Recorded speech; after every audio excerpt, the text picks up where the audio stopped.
애가 나오면 일단 꽃가심. 자, 그럼 사연 시작하겠습니다. 인천에 사는 48살 조유정님께서 보내주신 공모작입니다. 이 이야기는 유정 씨의 사촌 동생이 겪은 일인데요. 사촌 동생 분께서는 익명을 요청하셔서 편의상 경희 씨라고 부르겠습니다. 때는 1983년 경희 씨네 가족은 경상도의 한 작은 농촌 마을에 살았어요. 그런 작은 시골 마을에 어린아이라고는 딱 3명뿐이었어요.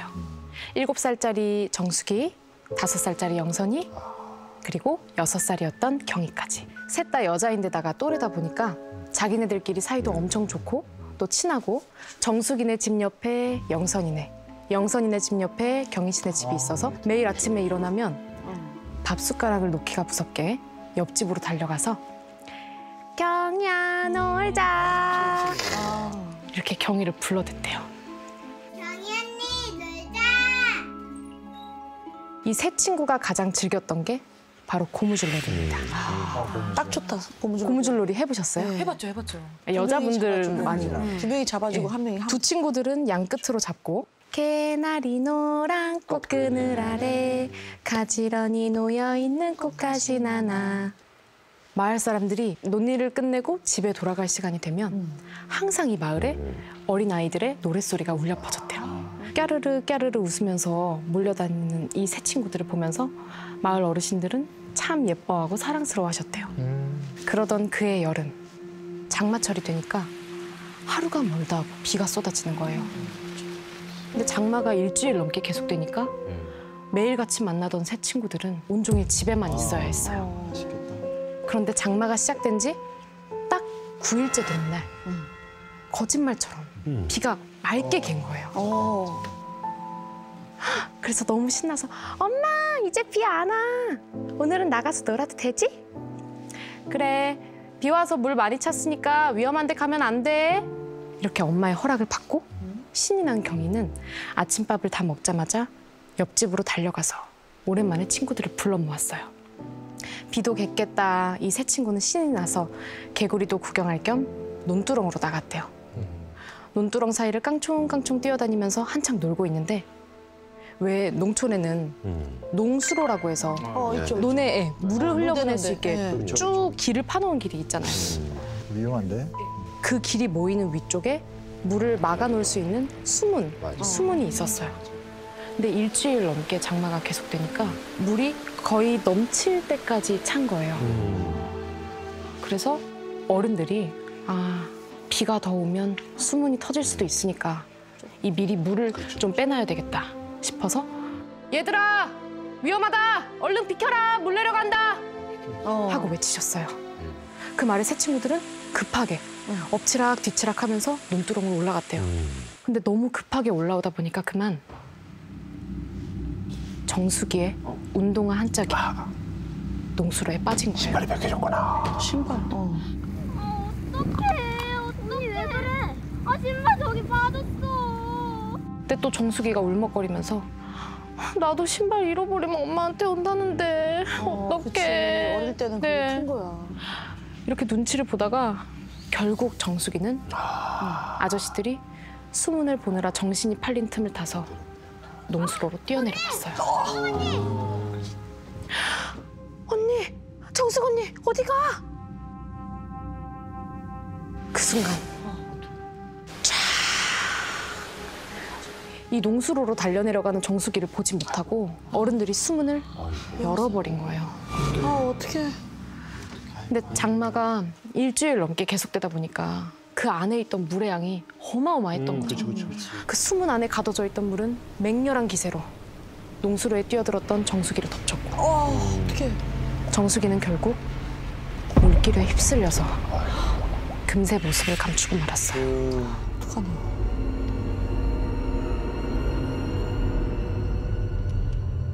그날 온 마을이 발칵 뒤집혔습니다.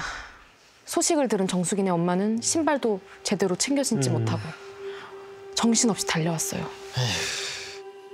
정숙이네 엄마는 목 놓아 울고 계시고 마을 아주머니들이 진정시키는 동안에 아저씨들은 물길을 따라서 온 동네를 뒤지면서 정숙이를 찾기 시작한 거예요. 정수가! 정수가! 대답해! 아무리 찾아도 안 보였어요.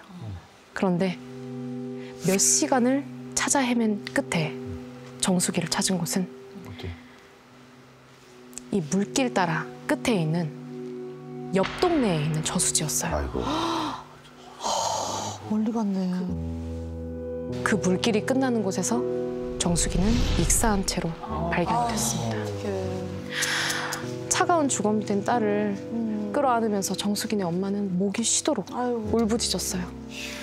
아직 초등학교도 못 간 어린 아이가 그렇게 됐으니 마을 사람들 심정이 또 어땠겠어요.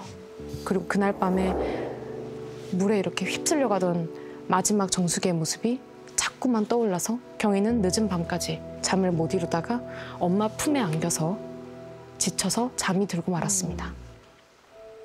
새벽녘이 되자 하늘에서는 다시 비가 한 방울 두 방울 내리기 시작했어요. 그때 영선아! 영선아! 영선이네 집에서 난리가 난 거예요.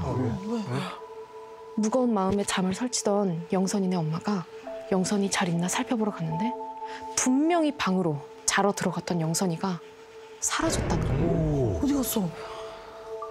마을 사람들은 이번엔 영선이를 찾아서 헤매기 시작했어요. 그런데 이 집안 어디에서도 보이지 않던 영선이가 발견된 곳이 어딘지 아세요? 어디야?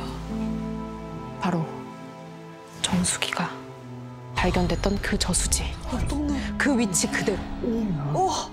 뭔가 홀렸나 보네. 영선이가 익사한 채로 발견된 거예요. 아, 그 밤에? 잘 자고 있던 5살짜리 애가 한밤중에 그 마을도 아니고 갑자기 옆 동네까지 떨어진 저수지에 갔다는 게 너무 이상한 거예요. 그러니까 사람들은 수군거리기 시작했어요. 전날 이 정수기의 죽음을 본 사람들은 아무래도 정수기가 영선이를 데려간 것 같아. 그럼 수군거리지. 정수기가 영선이를 데려간 것 같아. 그 말을 들은 경희 엄마는 얼마나 무서웠겠어요. 경희만 어떡해. 이렇게 공포에 사로잡힌 경희 엄마는 다음 날 결국 용하다는 무당집에 경희를 데리고 찾아갔어요. 근데 이 무당집 문턱을 넘기도 전에 무당이 딱 이렇게 말했대요. 죽어. 네 딸. 비 한 번만 더 오면 죽는다고. 아니 내 딸이 죽는다는데 제정신일 부모가 어디 있겠어요. 그래서 막 사정을 했어요. 아이고 보살님 제 딸 좀 살려주세요. 제가 뭐든지 다 할게요. 제발요. 울고 불고 매달렸더니 무당이 경희한테 한 가지 당부를 했대요. 대답하지 마. 절대로. 대답하지 마. 네 친구들이 와서 널 불러도 절대로. 절대 대답하면 안 돼. 알았어? 이렇게 하셨대요. 그리고는 한쪽으로 엄마를 데려가셔서 조용히 뭔가를 말해주셨대요. 그리고 경희 엄마가 경희를 데리고 무당집을 나와서 꼭 손을 잡고 집으로 가는데 갑자기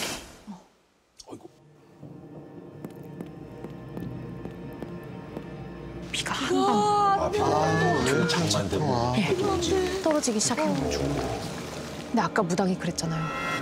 비 한 번만 더 오면 죽는다고. 사색이 돼서 엄마가 경희를 끌고 정신없이 집으로 돌아갔어요. 빗방울은 밤이 깊어질수록 아예 세차게 내리기 시작했어요. 그날 밤에 이제 경희 방에 엄마랑 딸이 나란히 누워서 경희야, 불러도 절대로 대답하면 안 돼. 알았지? 절대로 대답하면 안 돼. 알았죠, 엄마. 이게 엄마가 등을 토닥토닥 해주니까 이 토닥이는 따스한 엄마의 손길에 잠이 들려던 그때 익숙한 노랫소리가 들리기 시작했어요. 개나리 노란 꽃그늘 아래 가지런히 놓여있는 꽃가지 나나.